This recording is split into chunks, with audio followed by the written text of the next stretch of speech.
நடந்தது. நம்ம போகலாம் 10:30 மணி. தொடர்ச்சியாக நாடாளுமன்றத்தில் இந்த 2 வாரமாகவே நாடாளுமன்றத்திற்கு வெளியில் 2-3 நாள் நாடாளுமன்றத்திற்கு உள்ளேயும் நாங்கள் போராட்டம் பண்ணோம். என்னென்னா, இது பீகாரில் நடக்கிற வாக்காளர் பட்டியல் சிறப்பு தீவிர திருத்தம் தொடர்பாக போராட்டம். அது special intensive revision of voter list. இது என்ன பிரச்சனை அப்படின்னா, வாக்காளர் பட்டியலில் எப்போவுமே ஒவ்வொரு முறையும் முதலெல்லாம் வருஷத்துக்கு ஒருக்கா பேர் சேர்த்துவாங்க, நீக்குவாங்க, இறந்தவங்களெல்லாம் எடுப்பாங்க. இந்த மாதிரி வாக்காளர் பட்டியலில் திருத்தம் நடக்கிறது சகஜம்தான். இப்போ நீங்கள் பார்த்தீங்கன்னா, திடீர்னு பாஜக ஆட்சி வந்ததுக்கப்புறம் கொஞ்சம் வருஷமாகவே 3 மாதத்துக்கு ஒருக்கா வாக்காளர் பட்டியலில் சேர்த்தல் நீக்கல் நடக்குது. அதனால நிறைய பேர் அந்த 3 மாதத்துக்கு ஒருக்கா நடக்கிறதுனால என்ன பண்ணாங்க என்னன்னு நம்மளால கவனிக்க முடியறதில்ல. ரெண்டாவது, இப்போ பீகாரில் பார்த்தீங்கன்னா 65 லட்சம் வாக்காளர் பட்டியலிருந்து எடுக்கிறதுக்காக ஐடென்டிஃபை பண்ணியிருக்காங்க. இது இன்னும் நடந்துக்கிட்டு தான் இருக்குது. இன்னும் நிறைய பேரை நாங்கள் எடுக்கிறதுக்கு வாய்ப்பு இருக்குது அப்படின்னு எலெக்ஷன் கமிஷன் உச்சநீதிமன்றத்தில் சொல்கிறாங்க. அப்புறம் பார்த்தீங்கன்னா, ஆதார் அட்டை, குடும்ப ration card, voter ID card இதெல்லாம் நாங்கள் அடையாளமாக ஏற்றுக்க முடியாது. இதெல்லாம் ஒரு பிறப்பை தீர்மானிக்காது அப்படின்னு சொல்கிறாங்க. பிறப்பை தீர்மானிக்கிறது ஒரு நாட்டினுடைய குடிமகனான்னு தீர்மானிக்கிற வேலை தேர்தல் கமிஷன் கிடையாது. அது உள்துறை அமைச்சகத்துக்கு தான் இருக்குது. ஆனால் திடீர்னு உள்துறை அமைச்சகத்தினுடைய அதிகாரத்தை தேர்தல் கமிஷன் கையில் எடுத்துருக்காங்க. அப்போ எதையுமே ஒத்துக்க மாட்டாங்கன்னா, ஆதார் அட்டையை ஒத்துக்க மாட்டாங்க, ரேஷன் கார்டை ஒத்துக்க மாட்டாங்க, ஓட்டர் ஐடி கார்டை ஒத்துக்க மாட்டாங்கன்னா, இனிமேல் பாஜகவினுடைய உறுப்பினர் அட்டை இருந்தால் மட்டும்தான் தேர்தல் ஆணையம் ஏற்றுக்குவாங்கன்னு நினைக்கிறேன். அந்த அளவுக்கு ரொம்ப மோசமாக தேர்தல் ஆணையம் பாஜகவின் ஒரு பிரிவாகவே செயல்படுறதை நம்ம பார்க்க முடியுது. அந்த 65 லட்சம் ஓட்டில் 22 லட்சம் பேர் செத்து போயிட்டாங்க. நிறைய பேர் இடம் மாறிட்டாங்க. நிறைய பேருக்கு 2 இடத்துல ஓட்டு இருக்குது அப்படின்னு சொல்கிறாங்க. அப்போ நீங்கள் அந்த பட்டியலை எங்ககிட்ட கொடுங்க அப்படின்னு சொன்னால் அந்த பட்டியலை நாங்கள் தர முடியாது அப்படின்னு சொல்கிறாங்க.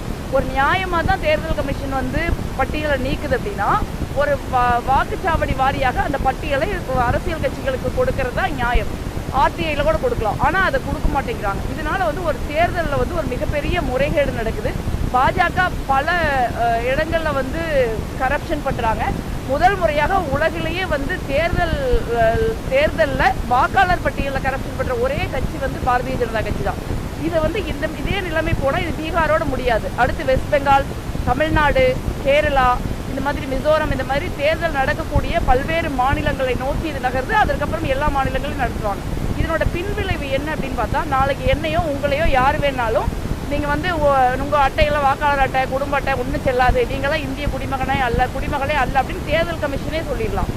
அது ரெண்டாவது நம்ம இதுதான் நிலைமை அப்படின்னா, இது நீக்கப்படுறவர்கள் ரொம்ப ரகசியமாக நீக்கப்படுறார்கள். அது நீக்கப்பட்டவர்கள் பெரும்பாலும் எதிர்கட்சிகள், பாஜக அல்லாத கட்சிகளுக்கு வாக்களிக்கிறவர்களாகவோ இல்லை அவர்கள் சிறுபான்மை சமூகத்தை சேர்ந்தவர்களாகவோ இல்லை ஒடுக்கப்பட்ட தலித் மலைவாழ் மக்கள் உட்பட்ட ஒடுக்கப்பட்ட மக்கள், ஏழை எளிய மக்கள், அதிகம் படிப்பறிவு இல்லாத மக்களாக இருக்கிறதுக்கு பெருமளவில் வாய்ப்பு இருக்குங்கிற ஒரு அச்சம் ஏற்படுது.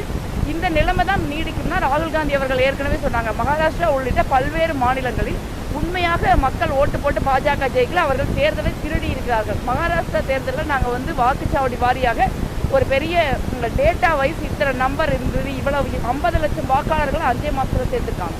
இதெல்லாம் வரலாறு காணாத ஒரு அடிஷன் ஓட்டர் லிஸ்ட்டில். இதை ராகுல் காந்தி அவர்கள் சொன்னாங்க. இப்போ இதை பகிரங்கமாகவே எலெக்ஷன் கமிஷனை வச்சு பாஜக பண்ணுறாங்க அப்படின்னா, இனிமேல் தேர்தலுக்கு இந்தியாவில் தேவையே இருக்காது. வாக்காளர் பட்டியல் வெளியில் வந்த உடனே பாஜக தேர்தலில் ஜெயிச்சிடறாங்க. அதற்கப்புறம் மற்ற கட்சிகள் தேர்தலில் போய் போட்டியிடுவதோ இல்லை வாக்காளர்கள் வாக்குச்சாவடிக்கு ஓட்டு போடுறதோ வெறும் சடங்கு தானே ஒழிய அது ஒரு தேர்தலுடைய முடிவை தீர்மானிக்காது அப்படிங்கிற ஒரு இடத்துக்கு நம்ம சேர்ந்துருக்கோம். இதே மாதிரி போச்சுன்னா ஒரு நாடு ஒரு தேர்தல் ஒரு கட்சி தான் இந்தியாவில் இருக்க முடியும். மக்களுக்கு ஓட்டு போட வேண்டிய தேவையோ அதற்குரிய உரிமையோ இருக்காது. இந்த உரிமையை பெறுவதற்காக நீங்கள் பல தியாகங்களை செஞ்சு தான் அந்த வாக்களிக்கக்கூடிய உரிமையை நம்ம பெற்றிருக்கிறோம். இது ஜனநாயகத்திற்கு ஒரு மிகப்பெரிய ஆபத்தை ஏற்படுத்தும். இதற்கு எதிராக இது காங்கிரஸ், திமுக அரசியல் கட்சிகளுடைய பொறுப்பு மட்டும் கிடையாது. இது மக்களுடைய அடிப்படை குடியுரிமையே இந்த வாக்காளர் பட்டியல் மூலம் பாதிக்கப்படுது அப்படின்னா, பொதுமக்கள் இதில் ஒரு மிக எங்கள் அரசியல் கட்சிகளுடைய ஒன்றிணைந்து நின்று இதற்கு எதிராக, பாஜகவுக்கு எதிராக, தேர்தல் கமிஷனுக்கு எதிராக ஒரு நிலைப்பாட்டை எடுக்கணும். இப்போ உச்சநீதிமன்றத்தில் வழக்கு இருக்குது. உச்சநீதிமன்றம் தலையிட்டு நேற்று நீங்கள் ஆதார் அட்டையை நீங்கள் ஏற்றுக்கணும் அப்படின்னு சொல்லியிருக்காங்க. மிக நிச்சயமாக உச்சநீதிமன்றத்தின் கையில் தான் இந்தியாவுடைய ஜனநாயகமே இன்னைக்கு இருக்கக்கூடிய சூழல் இருக்குது. உச்சநீதிமன்றம் ஒரு தகுந்த நடவடிக்கை எடுத்து தேர்தல் கமிஷனை ஒரு முறையாக செயல்பட வைப்பாங்க நான் நம்புறேன்.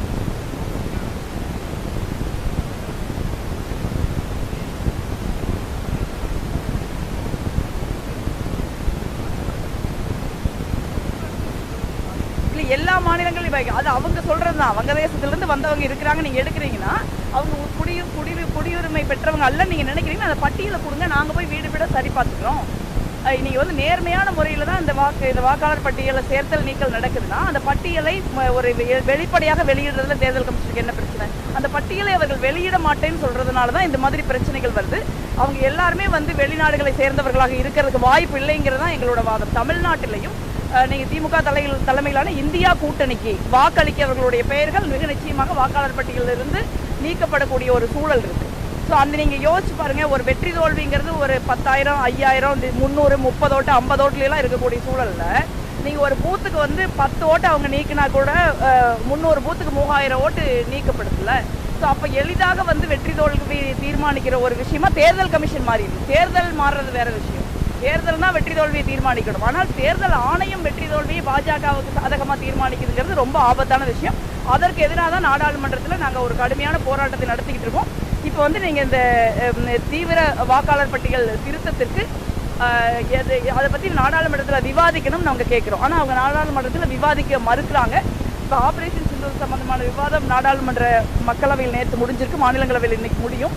இதற்கப்புறம் மிக நிச்சயமாக அவங்க இந்த எஸ்ஐஆர்னு சொல்லப்படுகிற இந்த வாக்காளர் பட்டியல் திருத்தத்தை நாடாளுமன்றத்தில் விவாதிக்கணும்னு நான் கேட்குறேன்.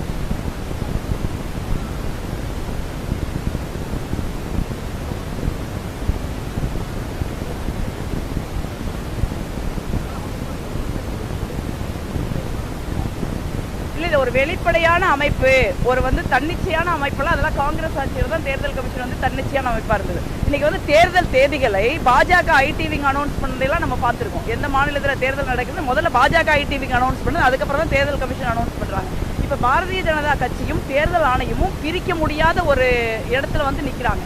ஏற்கனவே அமலாக்கத்துறை, சிபிஐ, வருமான வரித்துறை, இந்த மாதிரி பல்வேறு அரசின் வரிப்படத்தில் மக்களுடைய வரிப்படத்தில் நடக்கிற அமைப்புகள் ஏற்கனவே பாஜகவுக்கு வெளிப்படையாக வேலை செய்வதை போல இன்று தேர்தல் கமிஷன் மட்டும் வேலை செய்யுது. அதில் வந்து நீங்கள் அதுலேயும் பாதிப்புகள் இருக்குது. அதில் வந்து எதிர்கட்சியை சேர்ந்த அரசியல்வாதிகள், இந்த மாதிரி எதிர்கட்சி பாஜகவுக்கு பணிந்து போகாத நேர்மையான அதிகாரிகள் இவங்கெல்லாம் தான் பாதிக்கப்படுறாங்க. இப்போ தேர்தல் அதுவே தப்பு தான். ஆனால் தேர்தல் ஆணையம் இந்த நடவடிக்கைனால இந்திய ஜனநாயகமே ஒரு பெரிய பேரழிவை சந்திக்கக்கூடிய ஒரு சூழல் இருக்குது. நான் வந்து இந்தியாவில் பிறக்கவே இல்லைன்னு தேர்தல் கமிஷன் வந்து திடீர்னு சொன்னால் நான் போய் அதை நிரூபிக்கணும்னு சொல்கிறாங்க. அதே மாதிரி நான் ஓட்டு போட்டாலும் ஓட்டு போடாட்டியும் தேர்தல் முடிவு ஒன்று தான் அப்படின்னா அப்போ அந்த தேர்தலுக்கு என்ன அர்த்தம் இருக்குது? யார் எவ்வளோ ஓட்டு போட்டாலும் பாஜக மட்டும்தான் தேர்தலில் ஜெயிக்க முடியும். அதற்கு தகுந்த மாதிரி வாக்காளர் பட்டியல் மாற்றம் செய்யப்பட்டிருக்கிறது அப்படிங்கிறது ரொம்ப ரொம்ப ஆபத்தான ஒரு விஷயம். அதனால தான் நாங்கள் இவ்வளோ ஒரு கடுமையான போராட்டத்தை